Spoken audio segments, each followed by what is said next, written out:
Cette jeune fille n'a pas quitté sa maison depuis 3 ans. L'état de déchets s'accumule, dépassant même sa taille. Sa collection de conserves dépasse en hauteur celle des gens. C'est à cause de son autisme sévère. La jeune fille dort dans un placard fermé à clé, même ses parents l'évitent et ne communiquent avec elle que par SMS. Quand ses parents partent, elle ouvre prudemment la porte pour se procurer de la nourriture, mais elle a une routine de vie très régulière. Elle se lève tous les matins à 8 h, prend un petit déjeuner composé d'une conserve de 172 calories, puis fait 3000 pas. À 9 h, elle allume son ordinateur et gère ses comptes sociaux. Elle aime collecter des images en ligne et les publier sur son compte pour créer une image de vie sociale aisée. À midi, lorsque ses parents ne sont pas à la maison, elle sort pour aller aux toilettes, puis prend un déjeuner de 525 calories, suivi de 6000 pas pour aider à la digestion. Avant 21 h, elle fait encore 1000 pas, puis retourne dans son placard, regardant la télévision hypnotique jusqu'à s'endormir. Elle simule chaque jour une activité intense de cette manière. La seule passion de la jeune fille est la photographie. Elle aime prendre des photos de la Lune car sur la Lune, il n'y a personne, tout comme elle se sent seule. Elle apprécie aussi les exercices d'alerte aérienne semi-annuels en Corée du Sud, lorsque toute la ville s'arrête pendant 20 minutes. La jeune fille ouvre alors ses rideaux et profite du soleil avec tout le monde, capturant chaque coin de la ville avec son appareil photo. Mais cette fois-ci, elle aperçoit un homme sur l'île par inadvertance. Après avoir pris la photo, elle recule de peur et se verrouille dans son placard. Elle est bouleversée et passe une nuit blanche, incapable de se calmer. En pleine nuit,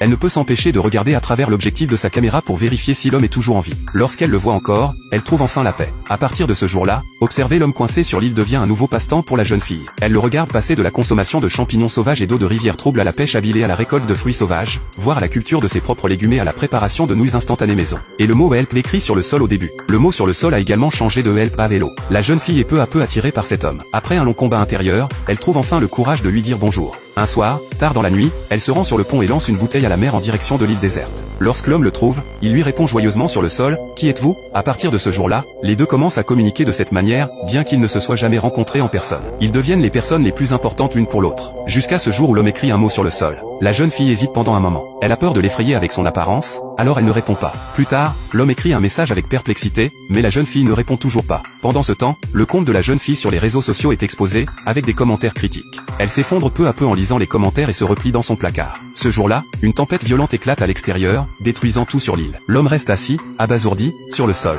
Lorsqu'il est finalement découvert par 2 travailleurs, il s'enfuit précipitamment, pris de panique. Cependant, ils sont finalement capturés et ramenés à la vie moderne de la ville. Désormais complètement déconnecté de la société, l'homme regarde la tour 63 en face de lui, prêt à mettre fin à sa propre vie. Après avoir tout vu, la jeune fille sort précipitamment. Tout comme l'homme, elle est terrifiée par la vie extérieure. Malgré leur peur, leurs cœurs solitaires se sont réchauffés l'un l'autre dans le passé. L'homme monte dans un bus pour se rendre à la tour 63, tandis que la fille se dépêche de le rejoindre. Cependant, elle est toujours un pas en retard, regardant le bus s'éloigner lentement alors qu'elle reste là en pleurant. Désespérée, elle se retourne, mais soudain, une alarme d'alerte se déclenche, ravivant son espoir. Elle se précipite vers le bus, déterminée à ne pas le manquer cette fois-ci. Finalement, avant que l'alarme ne s'arrête, elle monte à bord du bus et voit immédiatement l'homme familier. La jeune fille trouve le courage de lui parler, et l'homme comprend immédiatement. La fille devant lui est l'ami qu'il a autrefois accompagné. 2 âmes solitaires ont finalement trouvé leur refuge.